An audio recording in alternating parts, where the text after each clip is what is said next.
Hello guys, welcome to my channel. This is Kanchan Gupta. Welcome you to my class. This is channel is UGC Education paper 2. So today's topic is coming from the unit 2.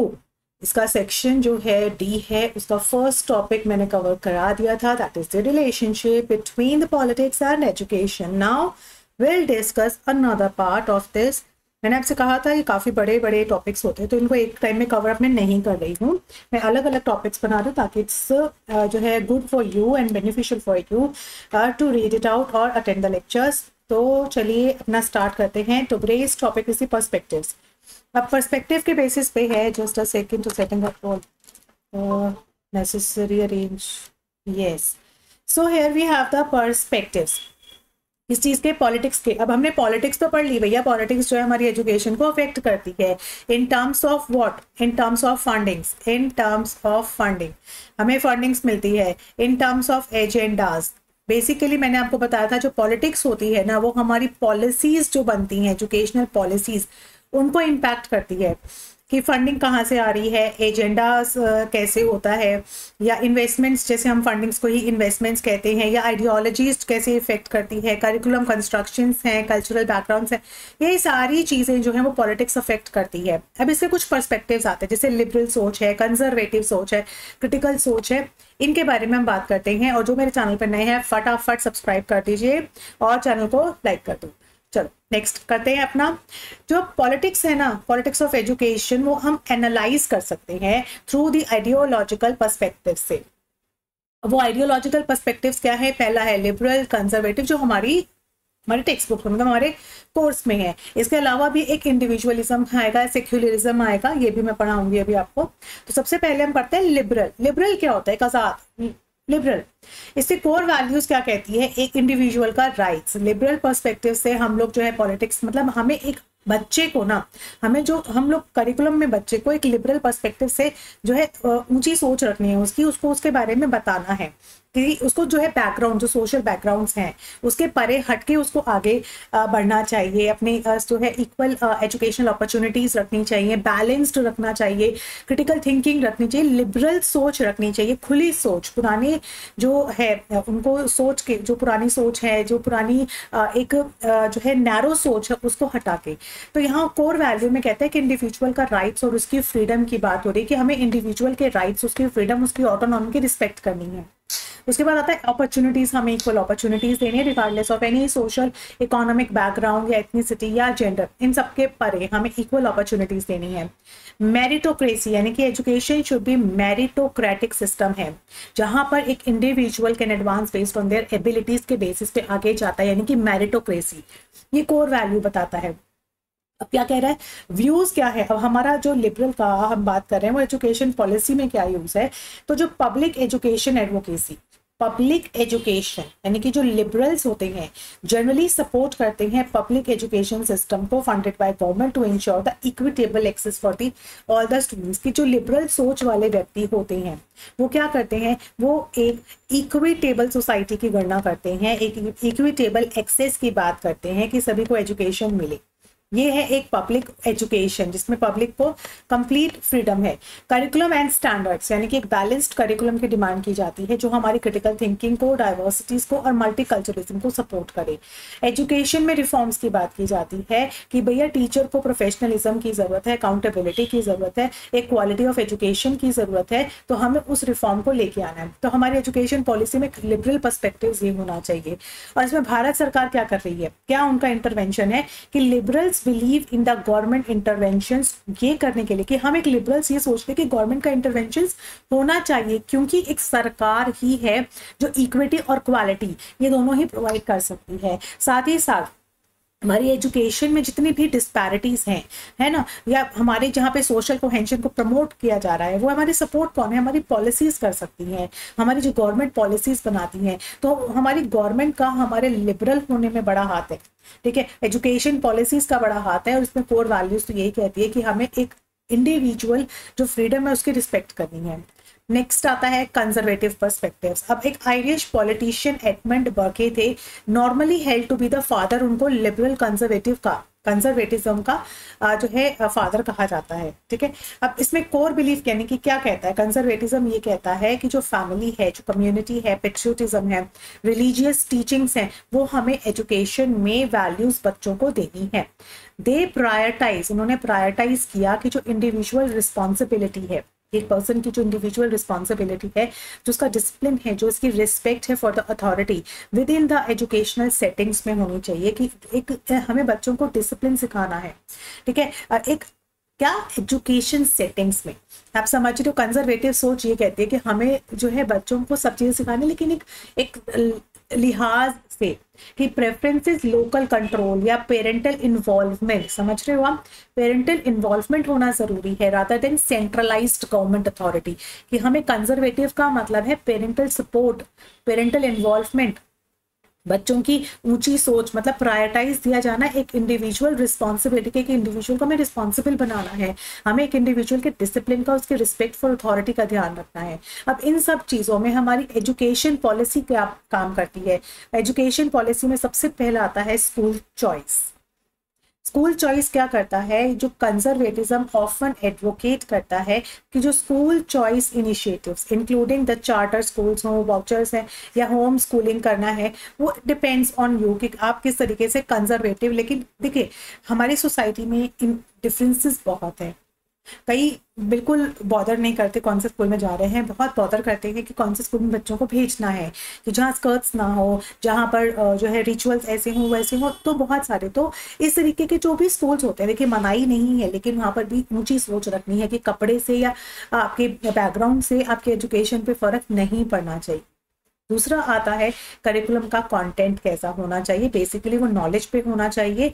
Patriotism की भावना जो है वो सारे schools में provide होनी चाहिए, plus moral values, मैं तो कहूँगी respect for the other religion भी होना चाहिए। ये एक फाउंडेशनल नॉलेज है जो हर एक स्कूल को अपने बच्चों को देना चाहिए। यानी कि करिकुलम में कैसा कंटेंट डाले, एजुकेशन पॉलिसी ऐसा कंटेंट डाले जिसमें बच्चों को ये सिखाया जाए कि कैसे फाउंडेशनल नॉलेज हो, बेसिक नॉलेज, कैसे पेट्रियोटिज्म और moral values, plus accountability focused होना चाहिए। यानी कि कुछ स्टैंडर्डाइज टेस्टिंग हो जिससे हम एकेडमिक रिकॉर्ड और स्कूल की परफॉर्मेंस को मेंटेन कर सके। बेसिक हो गया, कंजर्वेटिव पता लग गया। सरकार क्या कर सकती है?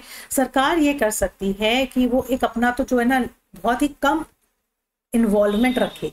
हो इन्वॉल्वमेंट, मैं मना नहीं करती, कभी भी फंड्स के लिए या उसके प्रचार के लिए, प्रमोट करने के लिए we need a government support, लेकिन उसका इन्वॉल्वमेंट लिमिटेड होना चाहिए, डिसेंट्रलाइज्ड होना चाहिए। ठीक है, एजुकेशन जो है beyond the standard and fundings and they prioritize the local autonomy and community values in education policy. की गवर्नमेंट क्या करती है? प्रायोरिटाइज करती है कि लोकल ऑटोनॉमी हो, कम्युनिटी वैल्यूज हो, ये सारी। तो आपको समझ में आ गया। द फर्स्ट वन क्या कहता था? लिबरल सोच हो, हमें एजुकेशन में ऐसी सोच डालनी है बच्चों को कि एक दूसरे के लिए रिस्पेक्ट हो। सेकेंड में हमने बात किया कि कोर वैल्यू सीखी हमने कि इंडिविजुअल रिस्पेक्ट हो। कंजर्वेटिव को कि एक इंडिविजुअल की रिस्पॉन्सिबिलिटी हो। कंजर्व का मतलब यहाँ पे आता है कि इंडिविजुअल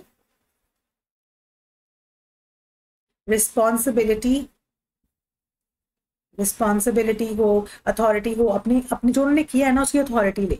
अब आता है क्रिटिकल पर्सपेक्टिव। ये आजकल की सोच है कि हमें अपनी जो सोच है ना उसको क्रिटिकली, कि आपको क्या करना है कि क्रिटिकल जो थ्योरिस्ट थे हमारे, उन्होंने एड्रेस किया इनइक्वालिटीज है, सोशल इनजस्टिस हमारी सोसाइटीज में फैला पड़ा है। उसके लिए उन्होंने क्या कहा? भैया हमें हार्मनी लेके आनी है, हमें जो सोशल हिरार्कीज बनी हुई हैं, जो पावर के डायनामिक्स बने हुए हैं ना on the basis of race, class, gender, इनको हटाना है। ये बहुत जो है हमारी जो सोसाइटी है ना उसको डिस्टर्ब कर रहे हैं। तो उन्होंने मार्जिनलाइज्ड जो ग्रुप्स है, उन्होंने जो क्रिटिकल कॉन्शियसनेस को चैलेंज किया कि अपनी सोच को ना क्रिटिकल बनाओ कि क्यों भेदभाव हो रहा है, लिबरल बनाओ। उसके बाद एजुकेशन पॉलिसी जो है हमारी, जो भारत सरकार जो पॉलिसीज बनाती है वो क्रिटिकल पर्सपेक्टिव्स के लिए क्या कर सकती है? ऑब्वियसली बहुत कुछ कर सकती है। टाइम टू टाइम जो है वो पेडागोजीज में चेंजेस लाए, है ना। सेकंड थिंग वो जो है आपके करिकुलम में जो इवैल्यूएशन असेसमेंट प्रोसीजर है उसमें चेंजेस लाए, है ना। जो जैसे क्रिटिकल जो थ्योरिस्ट होते हैं एडवोकेट ट्रांसफॉर्मेटिव एजुकेशन को सपोर्ट, जिसमें चैलेंज किया जाए ऑपरेसिव स्ट्रक्चर को, कि जो बहुत सालों से चलते आ रहे हैं, जो ऑपरेसिव है, जहाँ पे एक जो हमारी सोसाइटी का एक पार्ट है वो हमेशा नीचे रहता है, ऑपरेसिव है, उसको ऑपरेसिव स्ट्रक्चर बनाया गया, उसको चैलेंज करना। सोशल जो चेंज आ रहा है उसको प्रमोट करना कि भैया सोशल चेंज तो आएगा ही आएगा, हमें उसके अकॉर्डिंगली अपने आप को चेंज करना है। सोसाइटल जो ट्रांसफॉर्मेशन के जो एजेंट्स हैं, जो एजेंट्स ट्रांसफॉर्म लेके आते हैं, उनको हमें स्टूडेंट्स को बताना है कि कौन से ऐसे एजेंट्स हैं। आप बता सकते हैं तो मुझे कमेंट सेक्शन में जरूर बताना। एजेंट्स ऑफ सोसाइटी, कौन से एजेंट्स हैं, एजेंट्स कौन होते हैं जो हमारी सोसाइटी में चेंज ला रहे हैं। फिर करिकुलम को डीकोलोनाइजेशन करना। गाइस ये टर्म्स आपको पता होनी चाहिए, व्हाट इज दैट टर्म, कि कोलोनाइजेशन क्या होता है, डीकोलोनाइजेशन क्या होता है, कि हमें इस तरह के करिकुलम को ना सपोर्ट करना है। कल्चरल जो relevance and inclusive pedagogies that reflect करे हमारे डाइवर्स पर्सपेक्टिव्स को एंड हिस्टोरीज को।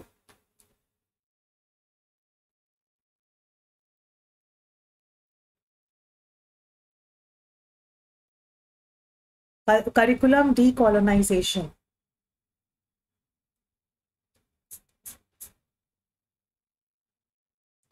क्या मतलब है इसका?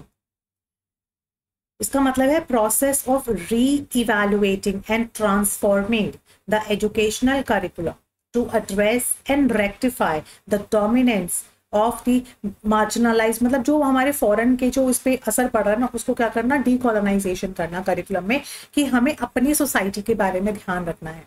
ठीक है ना? तो इंक्लूजन ऑफ, जैसे हमें क्या करना है, डीकोलोनाइजेशन है, हमें इंक्लूजन करना है, जैसे डाइवर्स पर्सपेक्टिव्स का, हमें क्रिटिकल एग्जामिनेशंस का, लोकल नॉलेज को हमें कैटर करना है, हमें सोशल जस्टिस को या इक्विटी को प्रमोट करना है। तो ये सब डीकोलोनाइजेशन में आता है। Clear? Engagement with community and stakeholders. और करिकुलम कॉलोनाइजेशन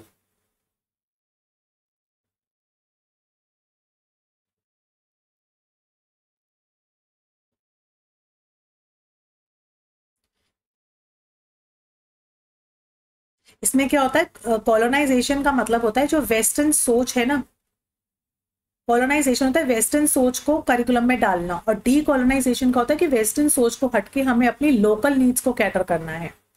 ठीक है? इंक्लूसिवली जो है हमें पैडागॉजीज में चेंजेस लेके आने हैं, पॉलिसीज को focused on achieving the equity, ऐसी पॉलिसी को बनाना है जिसमें इक्विटी आए।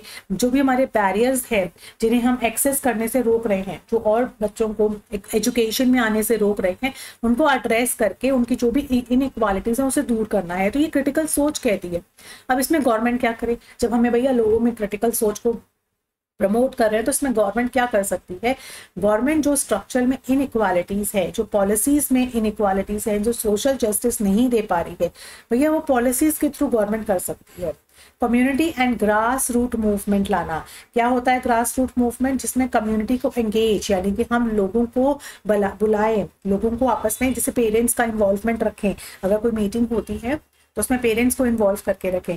ग्रास रूट एक्टिविज्म, मतलब नीचे से लेकर जो है एक्टिविज्म की भावना लेके आए, कोलैबोरेशन चैलेंज, कोलैबोरेट एक्टिविटीज करा जो है गवर्नमेंट तो क्या, लेकिन एजुकेशन पॉलिसीज में कोलैबोरेटिव एक्टिविटीज को प्रमोट कर सकते हैं, एजुकेशन सिस्टम में ट्रांसफॉर्म ला सकते हैं। तो ये सरकार ही कर सकती है। अगर एजुकेशन सिस्टम में कोई भी ट्रांसफॉर्म लेके आना है या रिफॉर्म लेके आना है या बहुत बड़ा बदलाव लाना है, चैलेंज करना है, तो उसमें भारत सरकार जो है यानी कि गवर्नमेंट का बहुत बड़ा हाथ होता है। थर्ड आता है हमारा, फोर्थ आता है इंडिविजुअलिज्म। अब इंडिविजुअलिज्म कहता है encompass the value system, theory of human nature, विश्वास, उनका जो विश्वास है किस पे, रिलीजियस पे, सोशल पे, एजेंट्स पे, ये सब all values are human centred होती हैं and individual is of supreme importance. उसमें इंडिविजुअल का बहुत बड़ा रोल होता है। People who support the individualism prioritize the principles of economic freedom, private ownership, interest, उसका सेल्फ रिलायंस मैटर करता है।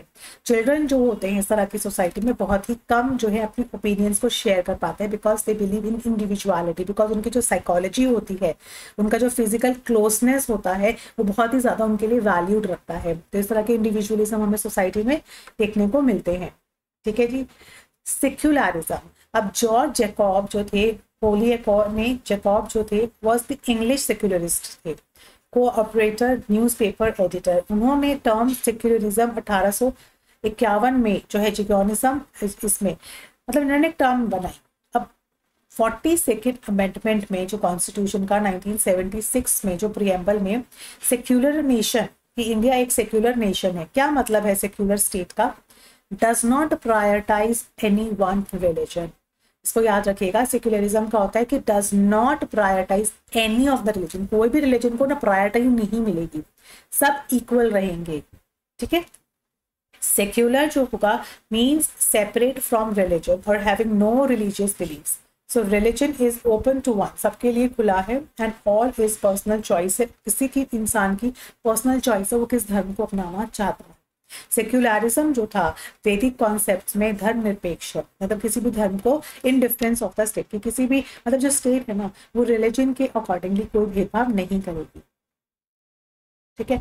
एंड सेक्युलरिज्म जो है calls for the doctrine where all religions are given equal status, उन सभी को equal status, recognition, support state की तरफ से मिलेगा, कोई सेपरेशन नहीं होगा।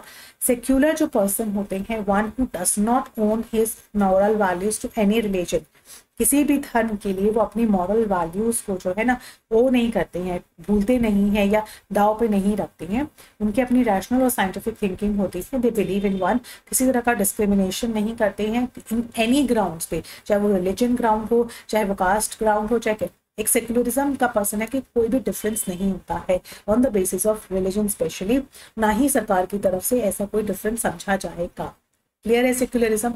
अब सेक्युलरिज्म में कुछ प्रोविजंस दिए हुए हमारी सरकार में इंडियन कॉन्स्टिट्यूशन में, आर्टिकल 4 और 15 में एजुकेशन का था कि law and equal, okay, the former grants equally जो है लॉ एंड इक्वल प्रोटेक्शन दिया जाएगा, एंड लेटर जो है उसको कॉन्सेप्ट को secularism to the widest possible extent में किया गया on the grounds of place of birth और सेक्स और कास्ट।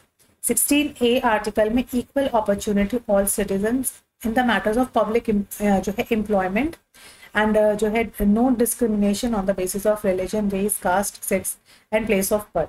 आर्टिकल 25 जो है 2 स्टार यहाँ पे फ्रीडम ऑफ कॉन्शियस होगा, all persons have equal rights freely profess या प्रैक्टिस या प्रोपोगेट द रिलीजन। आर्टिकल 26 में कि एवरी जो रिलीजियस ग्रुप्स है या इंडिविजुअल्स हैं have a right to establish and maintain the religious and charitable institutions को मेंटेन कर सकता है। गाइस ये तो आपको खुद भी करना पड़ेगा, है ना, कि हर एक जो रिलीजन होता है उसके पास राइट होता है कि वो अपने रिलीजन या कोई भी चैरिटेबल इंस्टीट्यूशन स्टार्ट कर सकता है। The state shall not compel any citizen को नहीं कर सकता है टू पे any taxes for the promotion of maintenance, मतलब आप इस धर्म के का टैक्स पे कीजिए, ऐसा नहीं होता है। आर्टिकल 27 में ऐसा कोई भी धर्म वो नहीं है कि आपको धर्म के नाम पे पैसे या कोई टैक्स पे करना है। 28 आर्टिकल में है allows the education institutions maintained by different religious groups to impart the religious education, मतलब अलाउ करता है कि अगर आप जैसे मुस्लिम स्कूल मदरसास होते हैं या जैन स्कूल्स होते हैं तो ये सब चीज़ें अलाउड है कि आप अपने एजुकेशन इंस्टीट्यूशन, लेकिन ऐसे कोई अपने धर्म को आप सुपीरियर करके और धर्म के बारे में जो है गलत राय नहीं फैला सकते। डिफरेंट रिलीजियस ग्रुप्स जो है इम्पार्ट करते हैं लेकिन ऐसे दूसरे धर्म को नीचे नहीं कर सकते। 29 और 30 में कल्चरल एंड एजुकेशनल जो राइट्स हैं माइनॉरिटीज को देंगे, एंड 51A में ऑल सिटीजन्स प्रमोट करेंगे harmony and the spirit of common brotherhood, spirit of common brotherhood. तो this is the topic end. तो मैंने आपसे पर्सपेक्टिव्स की बात की, पॉलिटिक्स का सेकंड टॉपिक था। In the next class will discuss the approaches करेंगे जिसमें हम behaviourism and theory of system and theory of rational choice की बात करेंगे। थ्योरी ऑफ जो रैशनल चॉइस है ना मोस्ट इंपॉर्टेंट टॉपिक है, बहुत बारी इसमें से क्वेश्चन आते हैं, और इसमें हम लोग बात करेंगे ये ट्रेडिशनल अप्रोचेस की और मॉडर्न अप्रोचेस की, जिसमें फिलोसॉफिकल, हिस्टोरिकल, लीगल है, इंस्टीट्यूशनल है, ये सारी बातें होंगी। क्लियर है? तो आज के लिए इतना ही। हमारा सेक्युलरिज्म तक एंड हो चुका है। Thank you so much guys. जो मेरे चैनल पर नए हैं सब्सक्राइब कर देना फटाफट से, और जो वीडियो है ना उसको लाइक कर देना और फ्रेंड के साथ शेयर करो तो और भी बहुत बढ़िया बात हो जाएगी। So thank you so much guys, have a nice day.